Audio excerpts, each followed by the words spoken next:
L'Olympique lyonnais cède sa place de leader. Lille suit le rythme du PSG.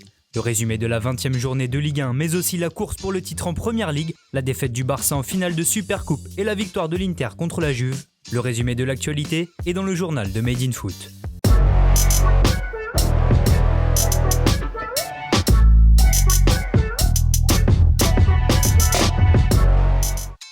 La folle série lyonnaise de 16 matchs sans défaite a pris fin hier soir.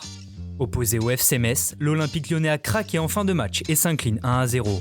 En première période, les Gaunes se procurent pourtant de belles occasions, à l'image de Toko Ekambi qui bute à plusieurs reprises sur un excellent Oukidja. De leur côté, les Grenats touchent le poteau par Boulaya, Gay suit bien mais sa frappe est sauvée sur sa ligne par Marcelo, 0-0 à la pause. Au retour des vestiaires, Cornet joue lui aussi de malchance et voit sa frappe heurter le poteau messin. Lyon domine et va finir par marquer. Sur une frappe croisée de Thiago Mendes, Oukidja repousse du pied, le ballon s'envole, rebondit sur la barre transversale puis sur la tête de 111. Toko Ekambi en profite pour pousser le cuir dans le but vide. Oui mais voilà, le but est refusé pour une position de hors-jeu d'Oussem Aouar qui ne semble pourtant pas faire action de jeu. En fin de match, Sarr fracasse la barre de Lopez sur une frappe de loin. Heureux sur cette action, le gardien portugais va totalement manquer sa sortie devant Leia Iseka dans le temps additionnel.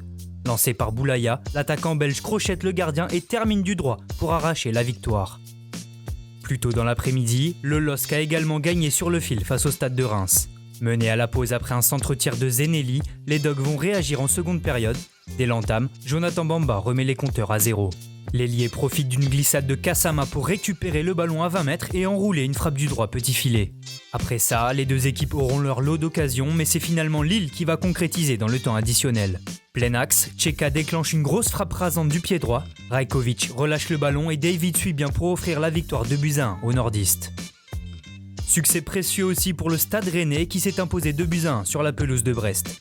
Rapidement mené après un but d'Honora à la 4e minute, les hommes de Stéphane vont égaliser 3 minutes plus tard par l'intermédiaire de Bourigeaud.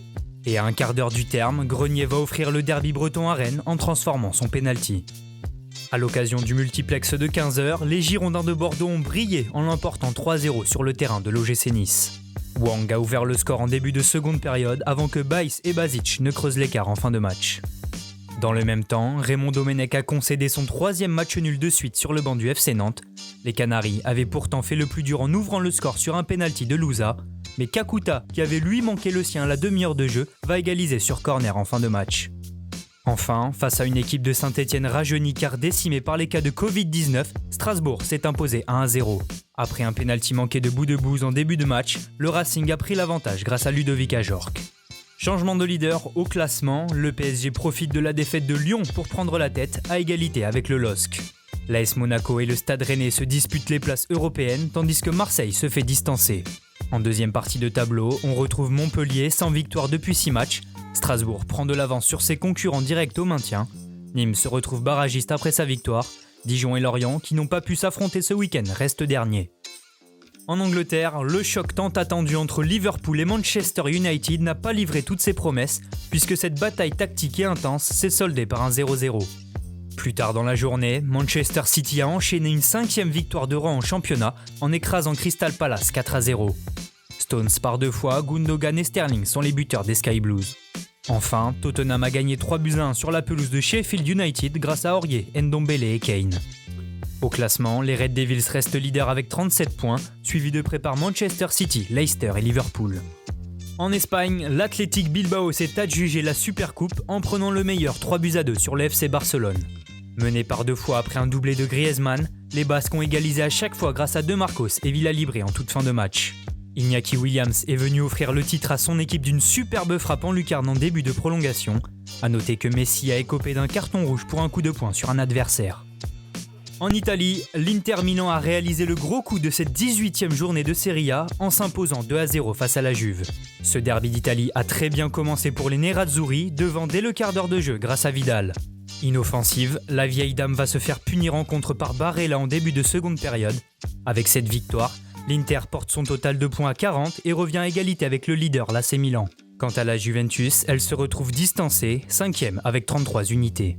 A noter aussi dans cette journée le carton du Napoli 6-0 contre la Fiorentina. Insigné par 2 fois, Dem, Zielinski, Lozano et Politano sont les buteurs. Les hommes de Gattuso sont 3e. Enfin, on termine par l'Allemagne, où le Bayern Munich s'envole en tête de la Bundesliga après sa victoire 2-1 contre Fribourg. Les éternels Lewandowski et Müller permettent aux champions en titre de prendre 4 points d'avance sur Leipzig et 7 sur Dortmund. Merci à tous de nous avoir suivis, n'hésitez pas à liker, commenter et partager. On se retrouve très bientôt pour un nouveau journal.